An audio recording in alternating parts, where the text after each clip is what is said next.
There are so many films today, Friday, that I don't know quite where to begin. I'm going to try to cram in a lot. At 9:45, Italia Almirante Manzini in La Piccola Parrocchia.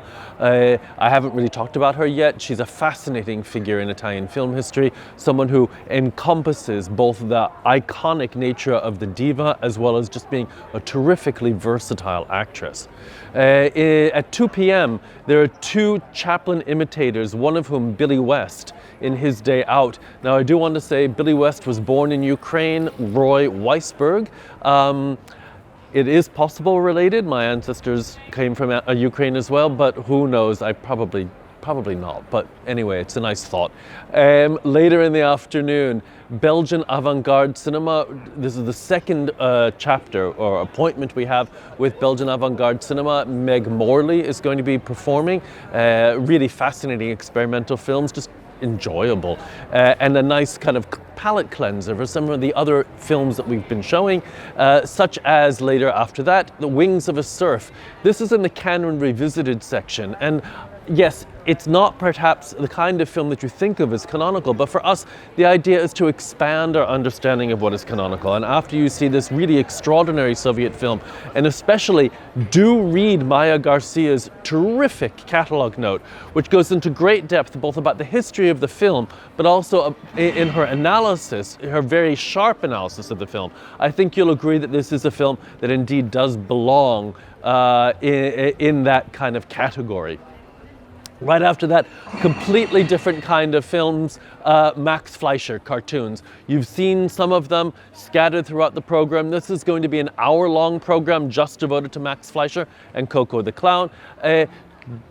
Don't forget that Max Fleischer's granddaughter, Jane Fleischer-Reed, will be here with us. So do take advantage of her presence if you have any questions. She's an absolutely delightful woman. And also, by the way, the daughter of Richard Fleischer, the great director who made film noir like Armored Car Robbery with one of my favorites, Adele Jurgens, but also things like Barabbas.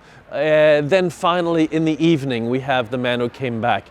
You're already familiar with our poster with the great Dorothy McHale staring out at us. This is from The Man Who Came Back. It's a brand new restoration from UCLA. It's a film that really has been completely forgotten, and yet, at the time, this was considered one of the great films that America made, particularly if you read the contemporary reviews from Europe, in Italy, in Spain, in Germany. This was a truly celebrated work. Sweden. It co-stars not only McHale, but George O'Brien before sunrise. O'Brien at his physical and emotional best. It is an exceptional film that it was written by Edmund Goulding, who adapted a very mediocre novel, a very mediocre play, took the melodramatic aspects of it, but made them feel much more relatable, shall we say. It's about two people who have reached the very depths of their being. George O'Brien's character is an alcoholic, Dorothy McHale's character is an opium addict, and they decide that together they're going to rise above their addictions and come back into the world. It, for me, is a truly beautiful film with incredibly sensitive performances. There are, however, a few elements that will make us uncomfortable. There's a deeply misogynistic scene towards the end, and earlier on in the opium den sequence, unsurprisingly perhaps, there's some anti-Chinese lines in the intertitles. It's important for us to take these on board. It's important for us to also remember that this was the period that these films were made in. So I'm hoping that we're not completely trapped in discomfort. I hope that we're not triggered by these elements, that we take them on board and are yet also able to see the beauty of this film. John Sweeney is going to be the accompanist. It'll be a terrific night. I look forward to seeing you here and also for talking about other films tomorrow. Bye.